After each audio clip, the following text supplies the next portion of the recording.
bioteknologi, kemudian bioteknologi konvensional dan modern, rekayasa genetik, kemudian DNA dan RNA, teknologi glofis, fermentasi, biogas, nutrisiotikal, hingga keamanan produk hasil rekayasa genetik.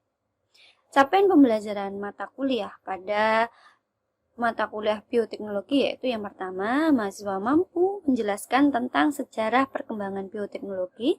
Kemudian yang kedua adalah mampu menjelaskan tentang perbedaan bioteknologi tradisional dan atau konvensional dan modern.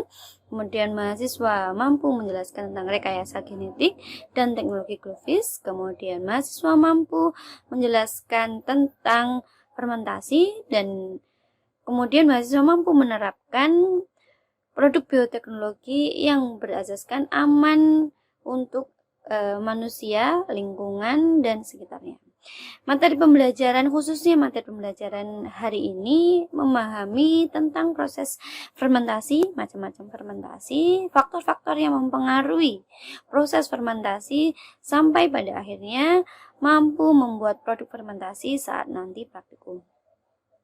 Sistem pembelajaran pada mata kuliah ini biasanya diawali dengan ceramah interaktif, kemudian dilakukan diskusi tanya jawab, selanjutnya adalah presentasi dan pertanyaan ulasan atau timbal balik dari mata kuliah yang telah dipelajari hari ini.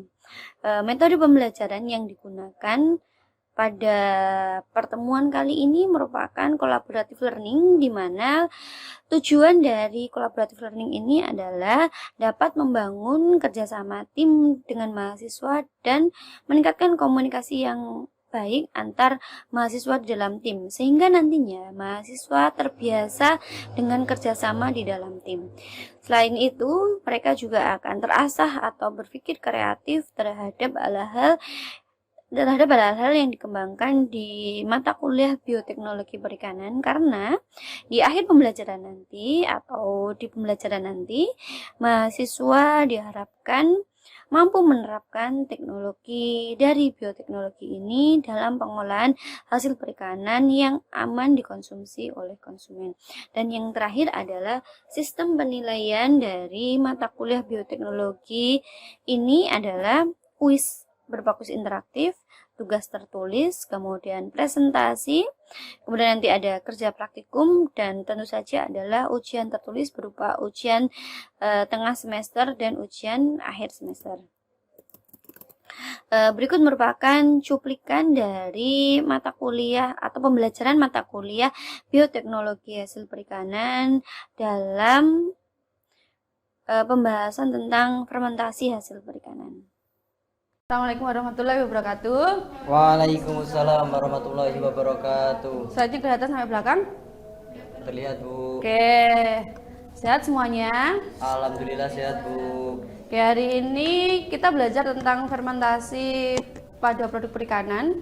Untuk hari ini tujuannya adalah di akhir nanti mahasiswa ini mampu membuat produk fermentasi berbasis perikanan. Jadi hari ini outputnya atau nanti setelah selesai dari perkuliahan hari ini diharapkan pertama mahasiswa memahami apa itu konsep fermentasi. Jadi kemudian yang kedua adalah macam-macam fermentasi. Karena kemudian yang berikutnya adalah faktor-faktor yang mempengaruhi fermentasi. Kemudian yang terakhir adalah tentu saja adalah membuat produk fermentasi berbasis perikanan. Oke, saya sajikan sebuah gambar.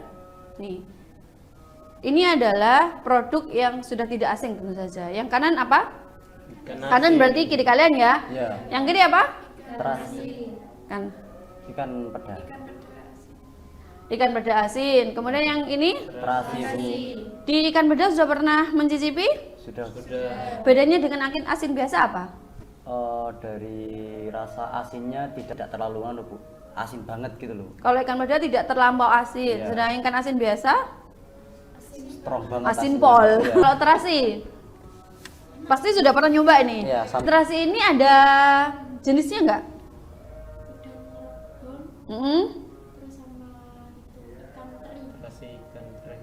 Terasi ikan teri. Sudah pernah nyoba dua-duanya? Pernah. Nah, rasanya bedanya apa? Rasanya terasi udang lebih enak. Lebih enak-enaknya gimana? Gurihnya Iya. atau aromanya atau Dari bagaimana? aromanya terasi ikan Udang. tuh kayak Rasi amis, ikan? Bu. Oh, rasi ikan lebih amis daripada rasi udang. Oke. Ini adalah dua produk fermentasi yang fermentasinya menggunakan garam. Selain di bidang perikanan, produk fermentasi apa yang kalian ketahui? Itu yogurt, Bu. Yogurt, tempe, keju, terus kecap, apa lagi? Wine. Wine. Apa lagi? Prof kan. Iya, iya. Iya, Apa lagi? Sudah, itu aja. Tidak itu, Bu. Iya, Ya, tape.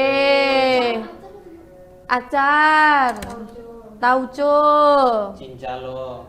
Cincalo itu adalah produk-produk fermentasi yang sebenarnya itu adalah masuk ke dalam bioteknologi konvensional. Artinya konvensional ini, bioteknologi kan ada dua. Kalau sudah pernah belajar di awal-awal dulu, bahwa ada bioteknologi modern yang menggunakan DNA, RNA, kemudian sebagian kecil dari tubuh makhluk hidup. Nah, sedangkan ini adalah bioteknologi konvensional. Artinya menggunakan makhluk hidupnya secara penuh. Misalnya di fermentasi ikan ini kan menggunakan garam, artinya dia menghidupkan bakteri yang suka garam. Nah, yang hidup atau yang memproses fermentasi ini adalah mikroorganismenya secara penuh. Bakterinya yang memproduksi kedua produk ini. Di fermentasi ini merombak sesuatu yang kompleks atau yang utuh menjadi bagian-bagian yang lebih kecil dengan bantuan mikroorganisme. Yang diubah apanya? Secara enzimatis dan sebagian besar menggunakan anaerob. Apa itu anaerob? Tanpa menggunakan oksigen. Jadi memang di fermentasi ini sebagian besar tanpa menggunakan oksigen karena mikroorganisme yang cocok di fermentasi kita, mikroorganisme yang anaerob. Itu ya. Si efek dari mikroorganisme atau bakteri ketika digunakan untuk proses fermentasi, ya tentu saja yang pertama adanya perubahan senyawa kompleks. Maksudnya ini, protein yang secara utuh dipecah menjadi asam amino. Jadi yang kedua adanya peningkatan cita rasa dan aroma makanan ataupun minuman. Makanan-makanan yang difermentasi itu pasti punya bau khas. Kayak ikan asin, itu kan juga bau khas ya kan. Ketika orang masak ikan asin nih, kita dari jauh sudah tahu nih, oh ini baunya ikan asin. Atau orang bikin sambal terasi. Nah, itu kan kita sudah paham benar bahwa itu loh bau terasi. Nah, makanya dia punya peningkatan cita rasa. Baunya sudah tercium dari jauh, rasanya menjadi lebih gurih. Karena memang adanya pemecahan senyawa yang utuh menjadi lebih sederhana. Sampai di sini dulu, ada yang ditanyakan sebelum saya lanjutkan? Tidak, Bu. Belum? Sudah paham di awal tadi? Sudah, Bu. Oke, fermentasi tadi apa? Apa itu fermentasi? Sebuah proses perombakan dari senyawa kompleks menjadi sederhana. Itu fermentasi. Nah, sekarang ada jenisnya. Ada dua jenis fermentasi. Yang pertama, dia merubah secara keseluruhan. Dari yang awal misalnya bentuknya ikan ditambah garam, jadinya akhirnya terasi. Jadinya pasta, jadinya blok, jadinya kecap ikan ataupun silase.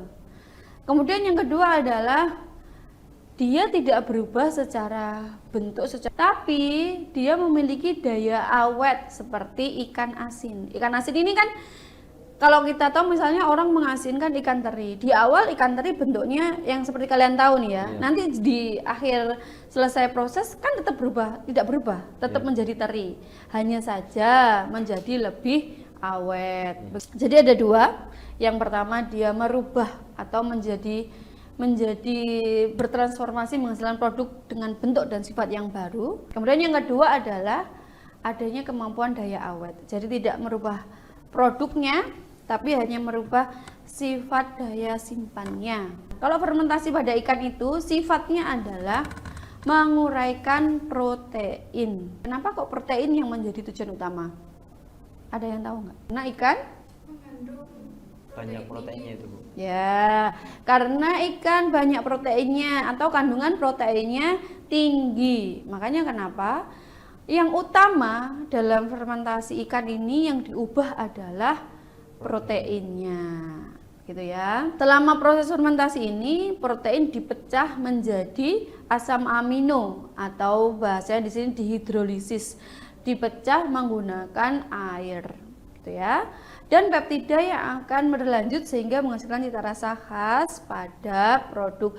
Peptida inilah yang kemudian timbul bau-bau khas dari fermentasi ikan. Nah, ini yang sering kita lakukan atau kita tahu bahwa fermentasi pada bidang perikanan itu umumnya menggunakan garam. Dan ada dua jenis, fermentasi kering dan fermentasi basah. Kira-kira contohnya fermentasi kering apa? Ikan asin. Ikan asin yang apa? Ikan asin itu kan banyak ya kan. Ikan asin yang biasa itu kita umumnya, kemudian ada lagi ikan asin peda. Nah, pernah membuat ikan asin peda? Pernah, Bu.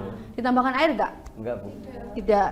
Berarti dia maksudnya ke Kering. penggaraman kering. Nah, pernah tahu enggak penggaraman basah itu apa? Ini dilakukan untuk merendam ikan pada larutan garam. Umumnya untuk ikan berlemak tinggi. Penggaraman basah pernah dilakukan pada pembuatan apa? Apa? Pindang, Bu. Pindang itu difermentasi apa dikukus atau direbus? Dikukus, Bu. Dikukus, artinya dia bukan Penggaraman. fermentasi. Dia penggaraman tapi bukan fermentasi. Nah, yang fermentasi ikan ditambah garam, ditambah air. Apa? Kira-kira yang pernah atau dulu pernah melakukan praktikum tentang penggaraman basah? Apa? Apa? Ikan? Ikan asin bleng. Berarti pakai garam bleng ditambahi air. Selama 1 malam pakai air dan Mm. garam, kemudian besoknya Baru di dijemur. ya, itu namanya penggaraman basah. Selama dia merendam ikan pada larutan garam, artinya itu adalah proses penggaraman Basah. basah. Kenapa sih garam bisa membuat awet? Kenapa kira-kira? Karena Ya, dia dulu. Oke. Garam itu kan mengikat air. Ya, terus kemudian kalau airnya sudah terikat, yang menyebabkan dia tahan lama apanya?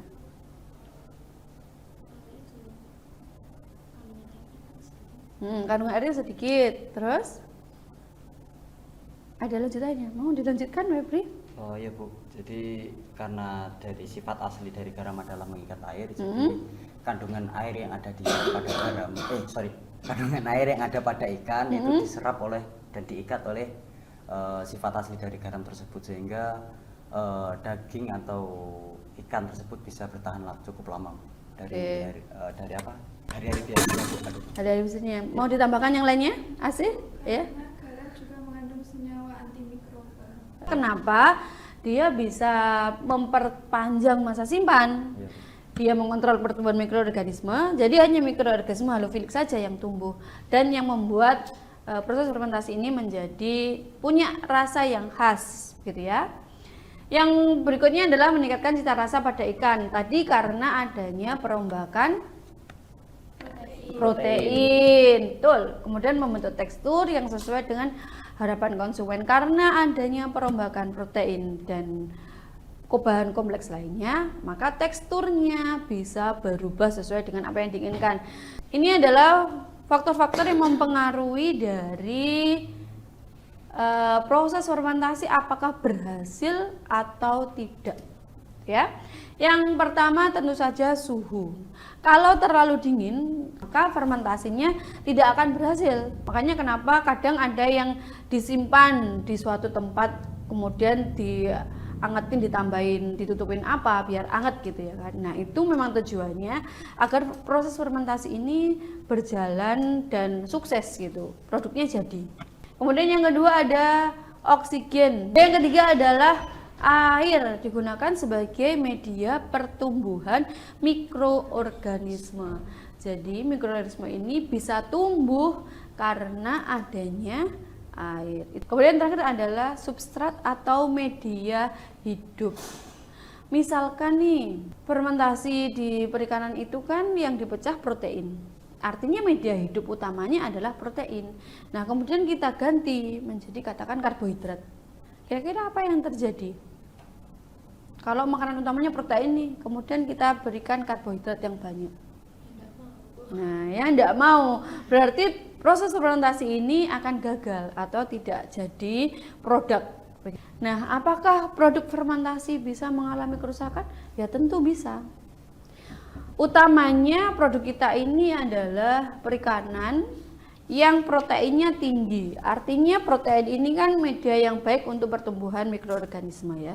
Jadi meskipun dilakukan fermentasi, kalau tidak dilakukan dengan proses yang tepat, kemudian tidak disimpan pada suhu dan tempat yang baik, ya akan mengalami kerusakan. Dan kadar garam yang terlalu rendah ataupun terlalu tinggi sekali. Makanya kenapa pas kalian praktikum pembuatan ikan peda itu ada konsentrasi tertentu. Enggak, itulah kenapa meskipun fermentasi ini bisa menambah daya simpan, tapi kalau tidak disimpan pada suhu dan tempat yang tepat, ya tetap akan mengalami kerusakan. Diskusi hari ini karena ini ada 6 orang, kita buat 3 orang aja biar simple begitu ya. Nah, ini ada video tentang proses fermentasi ikan kaleng tapi yang hanya dimakan orang Swedia. Oke, sudah dapat informasinya? Sudah, Bu. Oke. Silakan didiskusikan apa yang didapatkan bersama kelompoknya, kemudian ditulis pada 1 lembar kertas. Setelah ini akan dipresentasikan. Saya beri waktu 5 menit cukup untuk menulis ulang. Oke, silahkan. Nah, ini silakan diperhatikan, disiapkan buku tulisnya. Informasi yang penting tentang proses fermentasi ikan kaleng khas Swedia ini silahkan ditulis. Nah, yes, dapat. Itu dicuci ini dengan air garam atau air biasa? Luar biasa. Ikan herring itu namanya, herring Baltik namanya. Ikan Herring Baltik. Baltik ya, Bu. Herring Baltik Dengar namanya. bulting ya, Bu. Bulting ya saya dengar. Silakan informasi yang ada di sini diperhatikan, direkam baik-baik beneran. Sudah siap?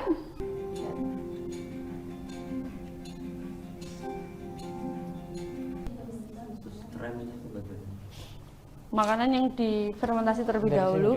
Kayak ikan ini ya, lihatannya lemuru. Iya, saya Ya, awalnya lihat kayak ikan lemuru sardinilla ya. tadi, Bu. Ya, ikannya sardinilla. Tapi oh, sardinilla ada ini. Tapi kan kalau bedanya lemuru itu kan lemaknya tinggi, sedangkan herring kan tadi lemaknya rendah kan Rendah, katanya. rendah lemak. Karena untuk mempercepat proses pengeringan ya. Iya, dikeringkan. Sudah, Bu. Gimana? Sudah? Sudah, Bu. Kita kan pengalengannya itu pakai lemuru kan, kalau kita sardinilla lemuru yang banyak digunakan di ikan kaleng. Paling tambahnya nanti ya tuna kayak gitu kan. Tapi kalau Banyuwangi ini banyak lemuru ya. Banyak. Di Pasir Garos itu kan juga lemuru. Sumber Nyala juga lemuru. BCI juga lemuru. Rata-rata yang dari nelayan sekitar juga lemuru yang Paling banyak lemuru ya. Oke, semuanya sudah? Oke, dari kelompok pertama silakan mau siapa yang mau speak up untuk mendiskusikan tentang proses fermentasi ikan kalengnya khas Swedia. Febri yang mau membaca. Iya, Bu. Baik, Ibu, terima kasih atas waktunya, Ibu. Jadi ini adalah beberapa catatan dari kelompok kami. Apa yang setelah kita lihat dari video yang Ibu tampilkan di dalam proyektor tersebut. Jadi yang pertama adalah ini adalah pengolahan atau olahan khas dari tradisional dari negara Swedia, Ibu, yang bernama substrams, Bu. Kalau setelah itu ada ikan segar, yaitu ikan segar yang jenisnya adalah ikan herring bolting. Setelah itu ada direndam dengan air garam plus asam laktat. Selanjutnya disimpan selama 6 bulan di dalam tong warna biru, disimpan di dalam ruang gudang atau ruang bawah tanah yang lembab ya, gelap ya, yang gelap Bu. Setelah itu ada penangkapan ikan herring bolting memiliki kandungan lemak rendah. Jadi penggunaan ikan herring tersebut alasannya adalah dikarenakan memiliki lemak yang lebih rendah daripada ikan-ikan yang lainnya. Nah, setelah selanjutnya adalah ikan dicuci secara menyeluruh. Setelah itu ikan dibawa ke mesin pemotongan untuk menghilangkan kepala dan organ dalam, dimasukkan ke dalam tong ditambah air dan yang banyak, disimpan ke tempat gelap. Bakteri Lactobacillus tumbuh menjadi bakteri asam laktat. Dicuci dengan air, kemudian dibawa ke conveyor, dimasukkan ke kaleng sebelum ditutup, yaitu ditambahkan dengan garam. Ikan dibiarkan selama berbulan-bulan atau sampai bertahun-tahun hingga menyebabkan bau yang khas dengan pH 7,1 sampai 7,4 Ibu. Nah, fermentasi lainnya dibandingkan dengan fermentasi yang lainnya, pH-nya itu lebih tinggi Sostrem daripada fermentasi yang lainnya, Bu. Fermentasi yang pada umumnya adalah pH-nya 4,5, yang ini adalah 7,1 sampai 7,4. Untuk ibu hamil dapat pengarahan dari pemerintah setempat sana bahwa untuk mengkonsumsi ikan busuk atau ikan substrem ini dalam 1 tahun 2 sampai 3 kaleng Ibu. Setelah itu yang terakhir ada makanan ini aman untuk dikonsumsi. Terima kasih Bu. Ada yang mau menambahkan dulu kelompoknya? Cukup kelompoknya mempresentasikannya itu aja. Oke, kelompok satunya silakan menambahkan ketika ada apa yang belum disampaikan atau mau membacakan hasil diskusinya. Tadi izin menambahkan Oke. dari presentasi kelompok 1. Tadi tidak disebutkan untuk fermentasi yang pertama itu jadi difermentasi selama 6 bulan. Fermentasi selama 6 bulan, kemudian Nah, sebelum waktu fermentasi itu ditambahkan garam dan asam laktat. Iya. ya, oke. Ya. Sudah disebutkan. Menambahkan garam. Terus kemudian Jadi setelah proses fermentasi ikan kaleng Caswedia tersebut, itu ada seorang profesor meneliti, yaitu dengan pH-nya lebih tinggi, sekitaran 7,1 hingga 7,4.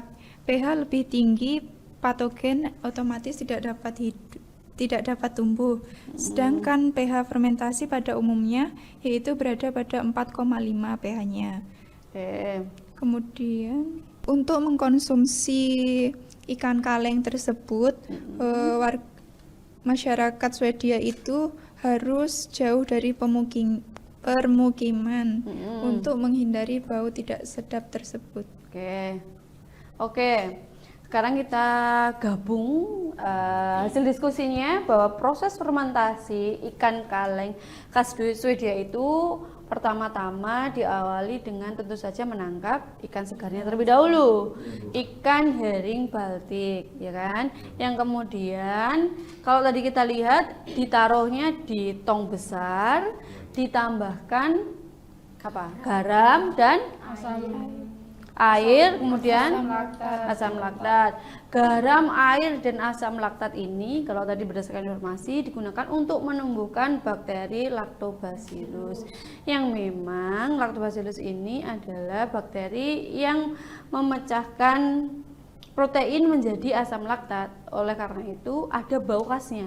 Nah, difermentasinya selama 6 bulan. Nah, ikan yang sudah ditaruh di tong besar tadi difermentasi selama 6 bulan. Setelah 6 bulan kemudian buka, dicuci, selanjutnya dimasukkan ke dalam kaleng, ditambahkan media air dan garam. Ya, media air dan garam, kemudian ditutup. Setelah ditutup difermentasi kembali, atau bahasanya dalam video tadi dimatangkan selama berbulan-bulan, bahkan selama 1 tahun untuk menghasilkan bau khas dari ikan kaleng fermentasi dari Swedia itu. Oke. Nah, kalau melihat dari prosesnya tadi, ini termasuk aerob apa anaerob? Aerob. Anaerob. Aerob itu apa? anaerob. Tidak membutuhkan oksigen. Nah, ini tadi selama proses fermentasinya menggunakan oksigen atau enggak? Tidak. Artinya dia anaerob. Fermentasi basah apa fermentasi kering? Basah, karena jelas menggunakan air gitu ya. Tuh. Ini adalah salah satu proses fermentasi pada produk perikanan yang merupakan makanan tradisional khas Swedia. Kalau kita kan makanan khas tradisional di fermentasi seperti ini ada ikan asin, ada terasi yang sudah lama memang dimakan sama kita gitu. Dari ini ada yang mau ditanyakan terlebih dahulu? Ada Bu. Ya, oke. Yang saya tahu dari video tersebut kan posisi ikannya masih mentah ya Bu. Iya, masih mentah. Itu kalau untuk dikonsumsi lagi, apakah perlu proses Dimasak ulang atau enggak? langsung? Iya. Kalau dari video tadi, ini ada yang langsung dimakan, ya kan? Nah, tadi kan ada seorang profesor nih yang melakukan penelitian, tidak ditemukan adanya bakteri patogen seperti Staphylococcus aureus, ya kan, Bacillus, termasuk juga Clostridium perfringens yang itu banyak pada ikan kaleng. Nah, itu tidak ditemukan. Artinya makanan ini bisa dikonsumsi secara langsung, karena tadi kan ada kan yang langsung dimakan secara langsung, dan sudah melalui penelitian bahwa ikan kaleng ini tidak ada bakteri patogennya. Jadi secara konsumsi ya memang aman ketika dikonsumsi langsung. Untuk amannya lagi ya tentu saja ada baiknya dimasak terlebih dahulu. Gitu ya. Tapi biasanya ikan kaleng ini ready to eat, artinya siap untuk dimakan. Oke, sama seperti ikan kaleng di tempat kita, tapi kalau tempat kita kan ada sterilisasi, ada pasteurisasi yang itu pemanasannya tinggi. Yang membuat ikan di dalamnya pun mateng gitu ya. Makanya kenapa ready to eat. Kita sudah belajar dari awal nih apa itu fermentasi, macam-macamnya, faktor-faktornya, dan proses pembuatan produk fermentasi di akhir tadi. Nah, kira-kira apa itu fermentasi nih? Kalau saya bisa mengulang dari yang dari awal tadi saya jelaskan, apa itu fermentasi? Proses proses perombakan senyawa kompleks menjadi senyawa sederhana. Macam-macamnya? Nah, dengan bantuan mikroorganisme. Kalau macam-macamnya apa aja? Basah dan kering. Itu kalau di penggaraman ya. Di penggaraman tadi ada, kalau perikanan kan fermentasi menggunakan garam, ya kan? Ada dua jenis fermentasi dengan penggaraman basah dan penggaraman kering. Nah, sebelum difermentasi penggaraman basah dan kering tadi kan ada di atasnya lagi. Apa itu? Proses fermentasi yang memungkinkan terjadi penguraian atau transformasi dan menghasilkan produk yang bentuk dan sifatnya sama sekali berbeda. Contohnya? Contohnya terasi, kecap ikan, dan silase. Oke, yang satunya? Menghasilkan senyawa-senyawa secara nyata dan menghasilkan daya awetnya. Oke, menghasilkan daya simpan yang lebih panjang berarti ya. Contohnya? Ikan peda dan bekasam. Oke, ikan peda dan bekasam. Karena keduanya ini tidak merubah bentuk ikan, ya. Kemudian faktor-faktor yang mempengaruhi fermentasi ada 4. Apa? Suhu, oksigen, air, dan substrat. Nah, keempat faktor ini bisa mempengaruhi apakah fermentasi itu akan berhasil atau gagal atau tidak gitu ya. Nah, sedangkan yang terakhir ini adalah yang tadi ini kita lihat video tentang proses pembuatan fermentasi ikan yang kemudian dikalengkan yang menjadi makanan khas dari rakyat Swedia. Tuh, sampai sini ada yang tanyakan? Cukup semuanya? Paham? Oke. Di pertemuan berikutnya insya Allah akan belajar tentang bioenergi yang lagi nge-hype tentang tambang-tambang gitu ya kan. Karena kalau tambang biasa itu kan sumber daya alam yang tidak dapat diperbaharui. Sedangkan bioenergi seperti biofuel atau biogas atau kalau kalian pernah dengar biosolar, itu kan sumber daya alam yang dapat diperbaharui karena menggunakan bahan-bahan yang lebih ramah lingkungan. Gitu ya. Ketemu lagi di minggu depan. Saya akhiri kuliah hari ini. Hati-hati nanti di jalan karena juga hujan. Jangan lupa pakai mantel, ya. Sehat-sehat semuanya. Terima kasih sudah datang. Semoga yang kita pelajari hari ini bermanfaat. Amin. Wassalamualaikum warahmatullahi wabarakatuh. Selamat siang semuanya. Waalaikumsalam warahmatullahi wabarakatuh.